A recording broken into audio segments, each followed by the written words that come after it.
Sa kuha ng CCTV ng Barangay Lower Magsaysay noong June 19, makikita ang pagdating ng isang rider. Kargado ang likurang bahagi nito ng mga sako-sako. Maya-maya makikitang isa-isang nilapag ng lalaki ang karga sa staging area ng barangay at saka sumibat. Kaparehong senaryo rin ang nasa pool ng CCTV madaling araw noong June 22. Ang driver sakay ng isang Tamaraw FX na sasakyan. Sako-sakong basura rin ang iniwan nito. Ang senaryong yan napansin ng ilang mga residente sa lugar. At nang suriin ang laman ng sako, tumambad sa kanila ang kilo-kilong nabubulok na karne. Kaya dun sa taas, lagi binabantayan nila oras-oras. Babaho yan, sir, pagkaan. Oo nga, dahil nabubulok ngayon eh. Yung mga basurero doon, hindi naman nila pinipick up yung nabubulok eh. Binabalik nila.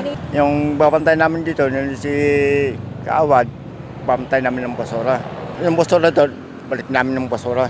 Ang insidente nakarating na sa tanggapan ni Baguio City Mayor Benjamin Magalong. Ayon sa alkalde, hindi nila papalagpasin ang mga taong nasa likod ng irresponsableng pagtatapon. Talagang papanindigan nung ibubuhos talaga namin lahat ng penalty sa kanya.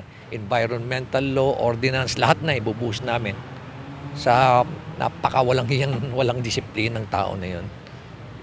Napakarami pa rin talagang asal hayop na mga tao dito. Kung magkataon na maghuli, mahaharap sila sa kasong paglabag sa Republic Act 9003 o ang Ecological Solid Waste Management Act of 2000. Maaari rin silang sampahan ng paglabag sa umiiral na solid waste management at anti-littering ordinances ng lungsod ng Baguio.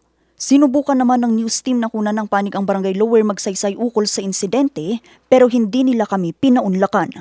Vanessa Bugtong, RNG News.